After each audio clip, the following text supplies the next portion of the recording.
ఏంటంటే 23 తారీఖు నాడు ఏదైతే బీఆర్ఎస్ పార్టీ మైనారిటీ విభాగానికి చెందినటువంటి అత్యంత కీలక నాయకుడు, బోరబండ డివిజన్ చెందినటువంటి ఒక నాయకుడు, ఆయనకు అత్యంత సన్నిహితుడు, 24 గంటలు వెంబడి ఉండేటువంటి ఒక అత్యంత సన్నిహితుడైనటువంటి సర్దార్ ఆత్మహత్య చేసుకోవటము, అక్కడ బాబా ఫసియుద్దీన్ అనేటువంటి ఒక వ్యక్తి యొక్క ప్రేరణకు గురై, ఒత్తిడికి గురై, మానసిక ఒత్తిడికి గురై ఆత్మహత్య చేసుకున్నాడు అన్నటువంటి ఒక వార్త విన్నప్పటి నుండి ఈ ఇన్సిడెంట్ జరిగేంత వరకు కూడా అనేక రకాలైనటువంటి ఒక మానసిక ఒత్తిడికి వారు గురైనారని వారి కుటుంబ సభ్యులు చెప్తా ఉన్నారు.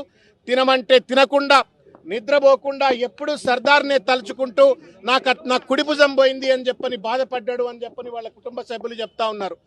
దానికి తోడుగా పోలీసులు చర్య తీసుకోండి, సర్దార్ వీడియో తీసి మరి కంప్లైంట్ ఒక రకంగా ఇచ్చిన తర్వాత, కుటుంబ సభ్యులు చెప్పిన తర్వాత కూడా పోలీసులు ఏమాత్రం చర్య తీసుకోవట్లేదు అని చెప్పని వాపోయినరు అని సాక్షాత్తు కూకట్పల్లి శాసనసభ్యులైన కృష్ణారావు గారితో దాదాపు నిన్న ఇవాళ కలిపి దాదాపు 10-12 సార్లు ఫోన్లో మాట్లాడి, గంటలు మాట్లాడి పోలీసులు ఈ రకంగా ఎందుకు వ్యవహరిస్తూ ఉన్నారు, సర్దార్ చాలా మంచివాడు, మానవత్వం ఉన్నవాడు, బీఆర్ఎస్ పార్టీకి మంచి కార్యకర్త, నా కుడిభుజం లాంటి వాడు చనిపోయిండు అని చెప్పని సొంత కుటుంబ సభ్యుడు పోతే ఎంతైతే బాధపడతాడో అంత బాధపడ్డాడు, ఒక ఒత్తిడికి గురైండు అని చెప్పని వారు కూడా చెప్పినారు, కుటుంబ సభ్యులు కూడా చెప్పినారు.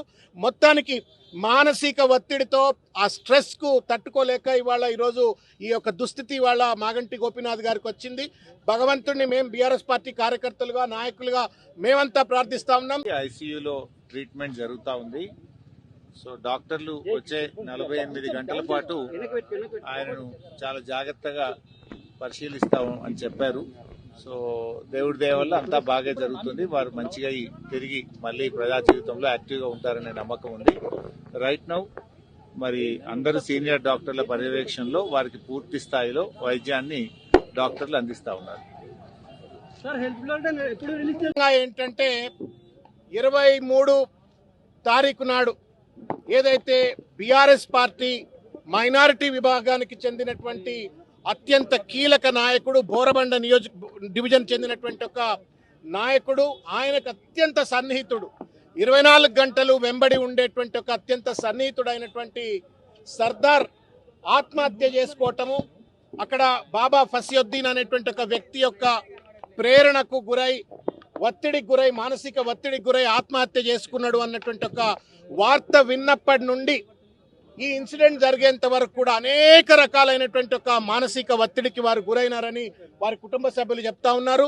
తినమంటే తినకుండా, నిద్రపోకుండా ఎప్పుడు సర్దార్నే తలుచుకుంటూ నా కుడి భుజం పోయింది అని చెప్పని బాధపడ్డాడు అని చెప్పని వాళ్ళ కుటుంబ సభ్యులు చెప్తా ఉన్నారు. దానికి తోడుగా పోలీసులు చర్య తీసుకోండి, సర్దార్ వీడియో తీసి మరి కంప్లైంట్ ఒక రకంగా ఇచ్చిన తర్వాత, కుటుంబ సభ్యులు చెప్పిన తర్వాత కూడా పోలీసులు ఏమాత్రం చర్య తీసుకోవట్లేదు అని చెప్పని వాపోయినరు అని సాక్షాత్తు కూకట్పల్లి శాసనసభ్యులైన కృష్ణారావు గారితో దాదాపు నిన్న ఇవాళ కలిపి దాదాపు 10-12 సార్లు ఫోన్లో మాట్లాడి, గంటలు మాట్లాడి పోలీసులు ఈ రకంగా ఎందుకు వ్యవహరిస్తూ ఉన్నారు, సర్దార్ చాలా మంచివాడు, మానవత్వం ఉన్నవాడు, బీఆర్ఎస్ పార్టీకి మంచి కార్యకర్త, నా కుడిభుజం లాంటి వాడు చనిపోయిండు అని చెప్పని సొంత కుటుంబ సభ్యుడు పోతే ఎంతైతే బాధపడతాడో అంత బాధపడ్డాడు, ఒక ఒత్తిడికి గురైండు అని చెప్పని వారు కూడా చెప్పినారు, కుటుంబ సభ్యులు కూడా చెప్పినారు. మొత్తానికి మానసిక ఒత్తిడితో ఆ స్ట్రెస్కు తట్టుకోలేక ఈరోజు ఈ యొక్క దుస్థితి ఇవాళ మాగంటి గోపీనాథ్ గారికి వచ్చింది. భగవంతుడిని మేము బీఆర్ఎస్ పార్టీ కార్యకర్తలుగా, నాయకులుగా మేమంతా ప్రార్థిస్తా ఉన్నాం. ఐసీయూలో ట్రీట్మెంట్ జరుగుతూ ఉంది. సో డాక్టర్లు వచ్చే 48 గంటల పాటు ఆయనను చాలా జాగ్రత్తగా పరిశీలిస్తాం అని చెప్పారు. సో దేవుడి దయ వల్ల అంతా బాగా జరుగుతుంది. వారు మంచిగా తిరిగి మళ్ళీ ప్రజా జీవితంలో యాక్టివ్గా ఉంటారనే నమ్మకం ఉంది. రైట్ నౌ మరి అందరు సీనియర్ డాక్టర్ల పర్యవేక్షణలో వారికి పూర్తి స్థాయిలో వైద్యాన్ని డాక్టర్లు అందిస్తా ఉన్నారు.